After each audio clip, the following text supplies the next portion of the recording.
So, The Legend of Zelda Tears of the Kingdom has become one of the most hyped up games and one of the most anticipated games of 2023. And this is a sequel to The Legend of Zelda Breath of the Wild.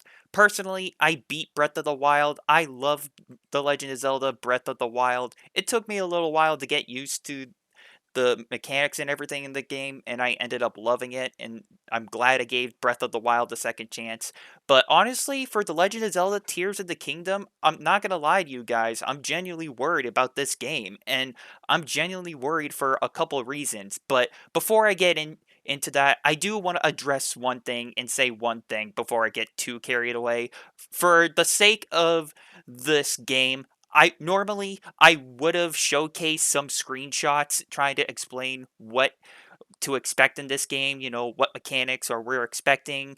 Like, made a video in the past talking about there might be hope for Advance Wars Reboot Camp coming out, and I explained and showed some screenshots of what to expect in that game. And I made a similar video in the past as well for Legends Arceus explaining what is going to happen as well. And I tried to showcase some screenshots as well. But a lot of people are trying to avoid spoilers and avoid a lot of accidental spoilers on the internet. So, for the sake of this video, I will not be showcasing any screenshots for Tears of the Kingdom for the sake of spoilers. Honestly, I don't want to be that guy and spoil anything this anticipated on this scale. So I'm not going to showcase any screenshots for that. But if you guys were looking for that, I apologize. There are videos and screenshots everywhere all over the internet. If you guys want, you can go check it out for yourselves. It's literally everywhere on YouTube and on the internet and Reddit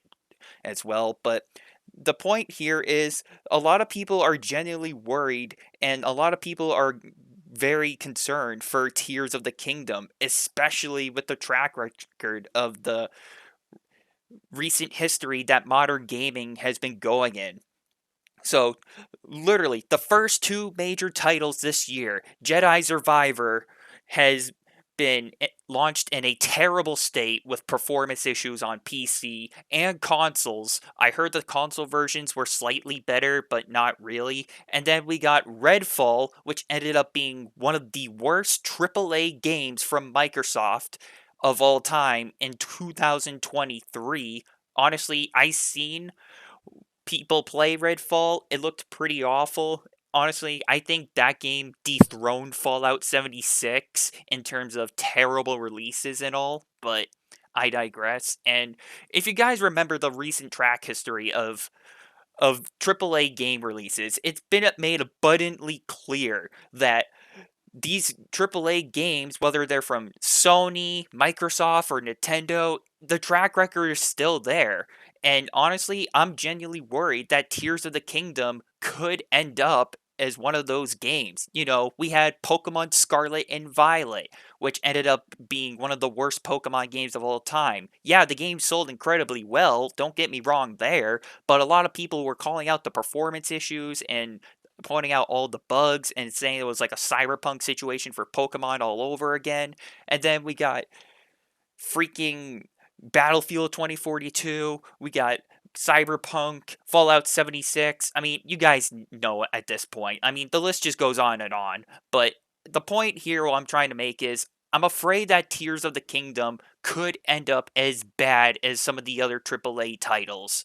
And a lot of people have been genuinely worried about the performance. And a lot of people were scared and they were trying to say, oh, but guys, it doesn't seem like the performance may hold up this well on the Nintendo Switch. The performance may not hold up that well for Tears of the Kingdom because of the games that were going on or the games that are being made. Well, this is my response to this. I wouldn't worry too much about the performance because I don't know if anybody watching this video has ever played Dying Light or Xenoblade Chronicles 3, but if you guys played Xenoblade Chronicles 3 or Dying Light Platinum Edition on the Nintendo Switch, those are some of the most beautiful looking graphical games and greatest games I have ever played on the Nintendo Switch, and they both run fantastic on the Switch, especially Dying Light. Platinum Edition. I mean, gameplay-wise, it was fantastic. Graphic-wise, it was fantastic. Same thing for Xenoblade Chronicles 3. I mean, graphic-wise, fantastic. Gameplay-wise, fantastic. It held up extremely well. And honestly, I played, if not like at least 100 games on my Switch, and they both hold up very well. And I think the only times that they don't hold up as well is I just get rid of them because they either have technical issues or they just don't function on the scale that they're supposed to. But anyway, you're probably wondering, well, Nightwing, what about Tears of the Kingdom? Are you going to try to get it? I mean, you're trying to talk about the issues that people have and all. I want to know a little bit more.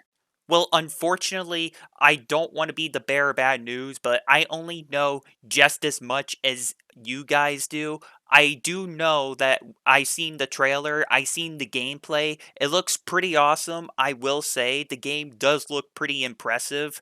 I mean, it does seem a little concerning, especially how they're designing the game at all. Now, on paper, the way that they're making Tears of the Kingdom and all, it looks amazing. And on execution, I'm afraid people are going to be like, okay, what is going on here? This feels like a copy and paste. And that's another thing I want to talk about.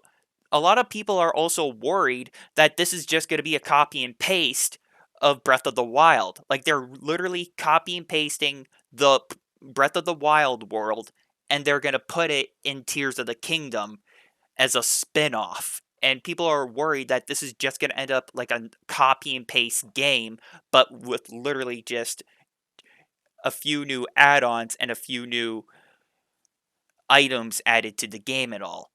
I mean, to a certain extent, I kinda agree with some of the people. I mean, this does seem like a copy and paste to like a certain degree, but at the end of the day, I can kind of understand where Nintendo is coming from, and I can kind of understand what they're trying to do here. I mean, they're trying to show off new things that weren't in the previous title. Like, hey, you can put these two things together, or hey, you can put these items together to create a certain new item that you couldn't do before. Like, I can see what they're trying to do here. They're trying to kind of add more creativity into Tears of the Kingdom, from at least what I'm understanding. And it does seem like there's gonna be a lot of creativity here, which I personally am on board for. But it also comes to a point like, is this really worth the $70? Is this really worth that much money? Because if you really think about it, I mean, inflation has been going very high as of late, and the gaming industry's taken advantage of it. So they're like, okay, let's bump these games up to $70. But if you guys remember, look at the track history of the recent AAA games, like Redfall and Jedi Survivor and Pokemon Scarlet and Violet, for example. I mean, those games released for like what, $60, $70, and they all came out buggy and broken out of the gate.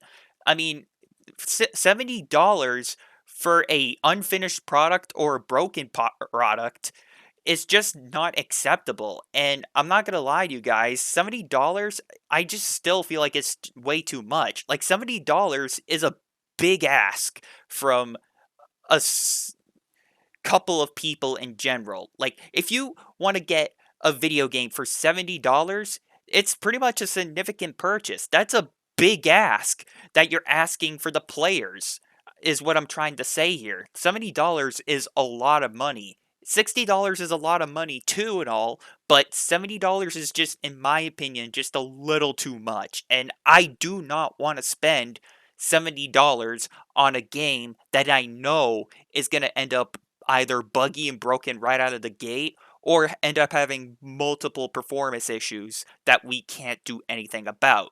So, personally, I'm probably gonna wait until this game goes on sale and just see where it goes from there. And I'll probably wait for all the reviews to come out and everything. So, honestly, I'm probably just going to end up passing on this game for a while until, all the reviews come in and everything, or until all the sales come in. And I am on the same boat as all you guys. I'm genuinely worried for Tears of the Kingdom as well. I want this game to do good. I want this game to come out amazing. And a lot of people are skeptical as well, just like, do we even bother pre-ordering this game?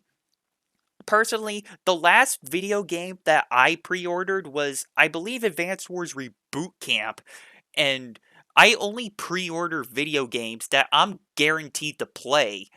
And the thing here is, like, I almost never pre-order video games. I think the only time I pre-order video games, even though I just said this, is games that I'm guaranteed to play. And I think I pre-ordered, like, I think, 10 video games or DLCs in my entire lifetime playing video games. I only pre-ordered like 10 things, maybe 7 things at least or most. Like, I'm not really much of a pre-orderer anymore, especially from what happened with the Cyberpunk situation. So, I'm probably going to end up passing on Tears of the Kingdom for a while. Maybe I'll get it when it's on sale, but I am genuinely worried about this game, and I'm on the same boat as all you folks. I want this game to come out and do good, and Nintendo is trying to make this game the best game that they can. And they only got, like, what, a few days left before this game comes out. By the time of the recording of this video, they only got like a few days left to make sure the game functions as it's supposed to. If that's the case, then there is literally no time. And Nintendo needs to get everything in gear, and they need to make sure that they have it up to the quality standards. Because originally, this game was supposed to come out last year, but then it was delayed to this year of the spring because of quality assurance and performance issues, and it was delayed due to development issues as well.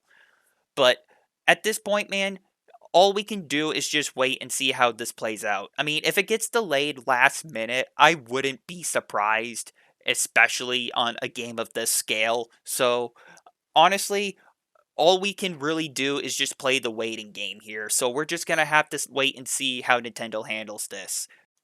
So, with that being said, thank you guys all for listening. Let me know what you all think in the comments down below. Are you excited for The Legend of Zelda Tears of the Kingdom? Are you worried that this game might end up as a disaster? Are you worried about this game? Do you think this game's going to end up well? I am pretty curious to see your thoughts in the comments down below. So, thank you guys all for watching and for listening. And until next time, you guys.